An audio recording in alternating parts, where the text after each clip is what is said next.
امریکہ green land کی طرف جا رہا ہے، اور گرین لینڈ سے ابھی تھوڑی دیر پہلے گرین لینڈ سے بھی سٹیٹمنٹ آئی ہے اور ڈینمارک سے بھی سٹیٹمنٹ آئی ہے، نیٹو ٹوٹتا نظر آتا ہے۔ دوسری طرف ایران والے معاملے میں امریکہ سے جتنے بیانات ہیں اور ان کے جو تھنک ٹینکس کی بعض رپورٹس ہیں، اس سے یہ نشاندہی ہوتی ہے کہ ملٹری سٹرائکس امریکہ رول آؤٹ نہیں کر رہا، بلکہ ایک آپشن کے طور پر اس کی منصوبہ بندی کر رہا ہے۔ ان کے جو قطر کے اندر اڈا ہے اس کے اندر بہت زیادہ ایکٹیویٹی بتائی جا رہی ہے۔ آپ کیا دیکھتے ہیں، یہ صورتحال کس طرف بڑھ رہی ہے؟ دیکھیے، پس پردہ کچھ سفارتکاری چل رہی ہے۔ جو ایران کے وزیر خارجہ ہیں عراقچی، ان کا سٹیو وٹکاف کے ساتھ رابطہ ہوا ہے اور انہوں نے جوہری معاملات دوبارہ میز پہ رکھے ہیں، لیکن یہ صرف جو ہے یعنی گفت و شنید کے لیے ہو سکتا ہے۔ باقی جو معاملات ہیں ان کی جہت فوجی اقدام کی طرف جاتی ہے، کیونکہ آج جو ہے امریکہ کے وقت کے مطابق آج ایک اعلیٰ مشاورتی اجلاس ہوگا جس میں جو آپشنز صدر ٹرمپ کو دیے گئے ہیں ان میں سے وہ کسی کو آپٹ کریں گے۔ اس میں فوجی سٹرائکس جو ہیں وہ شامل ہیں، اور ادھر ایران نے یہ کہا معاف کیجیے گا کہ اگر اس کے اوپر حملہ کیا گیا تو وہ جوابی کارروائی کرے گا، اور خاص طور سے جو خلیجی ریاستوں میں امریکہ کے فوجی اڈے موجود ہیں یا عراق میں ان کو نشانہ بنائے گا۔ تو اس کا مطلب اس وقت جو ہے جنگ کے بادل چھائے ہوئے ہیں، اور یہ جو ہے امریکہ میں جو انتہا پسند ریپبلکنز اور ڈیموکریٹس ہیں وہ صدر ٹرمپ کو یہ مشورہ دے رہے ہیں کہ آپ ضرور حملہ کریں، کہ یہ ایک نادر موقع آپ تاریخ میں اپنا مقام پیدا کریں گے۔ لنسی گراہم جو ہے ان کے بہت انتہا پسند ایک سینیٹر ہیں، انہوں نے یہ کھل کے مشورہ دیا ہے۔ اے پیک جو ایک پبلک افیئرس کمیٹی ہے امریکہ کی کانگریس کی، جو امریکہ اسرائیل کمیٹی ہے، اس نے بھی ان کو صلاح دی ہے کہ کارروائی کرے۔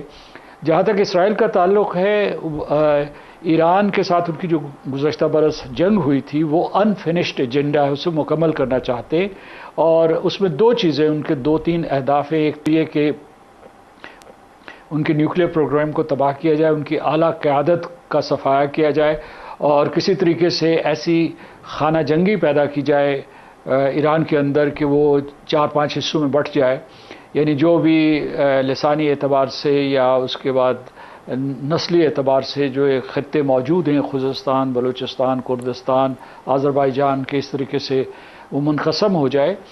تو اس وقت جو ہے صورتحال بہت کشیدہ ہے۔ آپ نے جو پہلا تجزیہ کیا وہ بھی درست ہے، کیونکہ وہ ایک مرکزی سوال ہے۔ امریکہ اس وقت اپنے آپ کو ایک طرف مسکولر دکھا رہا ہے کہ بہت طاقتور ہوں، اور دوسری طرف وہ کمزور محسوس کر رہا ہے کیونکہ اس کا جو مجموعی قرضہ ہے وہ 38 ٹریلین کے قریب ہے، جبکہ اس کی جو اپنی قومی آمدنی ہوگی وہ 29 ٹریلین سے زیادہ نہیں ہے۔ تو یہ بہت بڑا گیپ ہے، اور جہاں تک چین ہے اس کے پاس بہت سے ایسے انسٹرومنٹس موجود ہیں۔ آپ نے خود ذکر کیا کرنسی سواپ کا ہو گیا، اور جو انہوں نے یہ کہا امریکہ نے مثال کے طور پر جو دھمکی دی ہے برکس کے ملکوں کو، یہ کوئی خالی کھلی دھمکی نہیں ہے، کیونکہ ایک متبادل مالیاتی نظام بن رہا ہے۔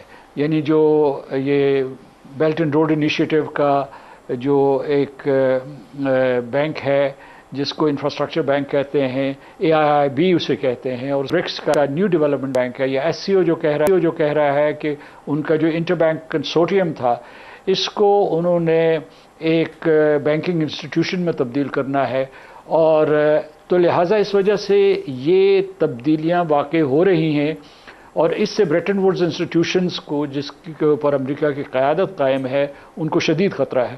تو جنگ ہو سکتی ہے، جنگ تباہ کن ہوگی، اور اگر یہ اسٹریٹ آف ہرموز کے بند ہونے کے اوپر منتج ہوئی تو اس کے نتائج امریکہ کے حلیفوں کو بھی بھگتنے پڑیں گے۔ یہاں جو عرب ممالک ہیں، اور پاکستان اس کی زد میں آئے گا، براہ راست زد میں آئے گا، اور ہمارے لیے کئی مسائل پیدا ہوں گے۔ محسوس کی صورتحال ہے۔ انہوں نے ٹرمپ نے یہ بھی کہا کہ جو ایران سے ٹریڈ کرے گا اس سے اضافی ٹیرف اس کے اوپر وہ عائد کر دیں گے۔ چین اس سے متاثر ہو سکتا ہے، روس سے تیل خریدنے کے اوپر جو انہوں نے جرمانے عائد کرنے کی اناؤنسمنٹ کی تھی، اسی طریقے سے وہ اب ایران کے ساتھ ڈیل کے اوپر بھی کر رہے ہیں۔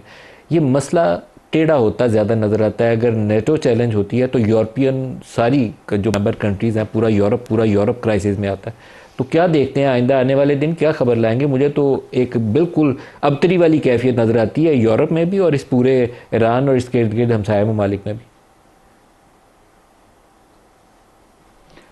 جی میں اس سلسلے میں یہ عرض کروں گا کہ اس وقت جو ایران سے جو تیل چین خرید رہا ہے وہ ایران کا 90% کروڈ آئل خرید رہا ہے. آپ اس سے اندازہ کر سکتے ہیں کہ ایران کا چین کے اوپر کتنا انحصار ہے. اسی وجہ سے چین کے واشنگٹن کے نمائندے نے، جو وہاں سفارت خانے کا نمائندہ تھا، اس نے سخت بیان دیا ہے. اس نے کہا کہ یہ جو ایک مصنوعی قسم کی جو ریسٹرکشن امریکہ بنا رہا ہے اور اس طریقے سے جو ٹریڈ کو ایک ہتھیار کے طور پر استعمال کر رہا ہے یا ٹیرفز کو ہتھیار کے طور پر استعمال کر رہا ہے، یہ بین الاقوامی قوانین اور ضابطوں کی خلاف ورزی ہے. تو اگر آپ دیکھیں وینزویلا دیکھیں یا ایران دیکھیں یا اس کے علاوہ گرین لینڈ دیکھیں، تو یہاں جو ہے ایک مرکزی نشانہ جو ہے وہ چین ہے ہر طرف سے. یعنی ایک طرف تو جو ہے گزشتہ برس جو ہے دسمبر میں صدر شی جن پنگ اور پریزیڈنٹ ٹرمپ نے ایک قسم کا سمجھوتا کر لیا کہ بھئی بہت زیادہ ٹریڈ وارز نہیں لڑیں گے، ٹیرف وارز نہیں ہوں گی. لیکن دوسری طرف جو ہے یہ بالواسطہ طور پر جو ہے سارے کے سارے حملے چین کے اوپر ہو رہے ہیں. سر ایک لاسٹ کویسچن آپ سے پوچھ لوں. آج انڈین آرمی چیف نے بھی پریس کانفرنس کی ہے اور ان کی پریس کانفرنس سے پتہ نہیں کیوں مجھے ایک دفعہ دوبارہ یہ اس شعبے کو تقویت ملتی ہوئی محسوس ہوتی ہے کہ India is preparing for another war once again. وہ ان کے کچھ جملے ایسے تھے جس سے مجھے لگتا ہے کہ وہ کبھی کہتے ہیں ادھر سے ڈرون آئے ہیں، کبھی کہتے ہیں کہ پاکستان کو ہم نے بتا دیا ہے، کبھی کہتے ہیں لائن کے اس پار 8 تربیتی کیمپ قائم ہے. تو پھر وہ جو فالس فلیگ کے لیے نا وہ راہ ہموار کرنے کا وہ کچھ مجھے ان کی باتوں سے شبہ ہوا. آپ کو بھی کچھ ایسا احساس ہوا؟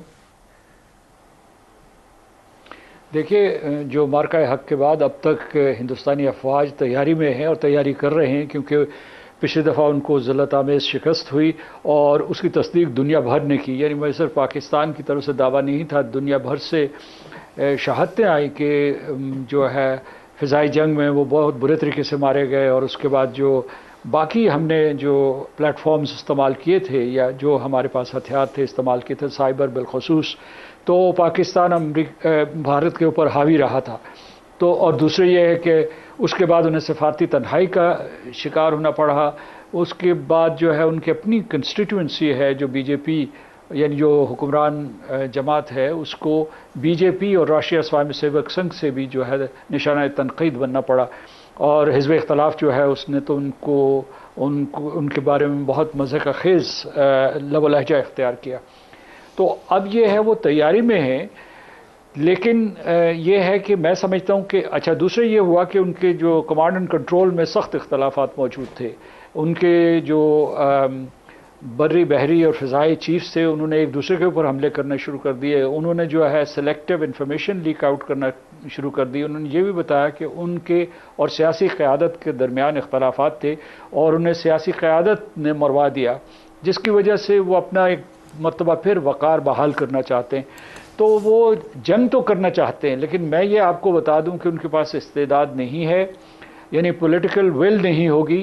اور اگر وہ مہم جوئی کریں گے تو اس مرتبہ جو ہے وہ اپنی پرانی پلے بک شاید نہ استعمال کریں، کوئی نئی قسم کا حملہ کریں جس کے لیے ہمیں تیار ہونا چاہیے. کوئی سائبر اٹیکس ہو سکتے ہیں، کچھ اس قسم کے، اور جو ہے وہ پاکستان میں بہت ہی بڑا جو ہے ٹیررسٹ اٹیک کروا سکتے ہیں.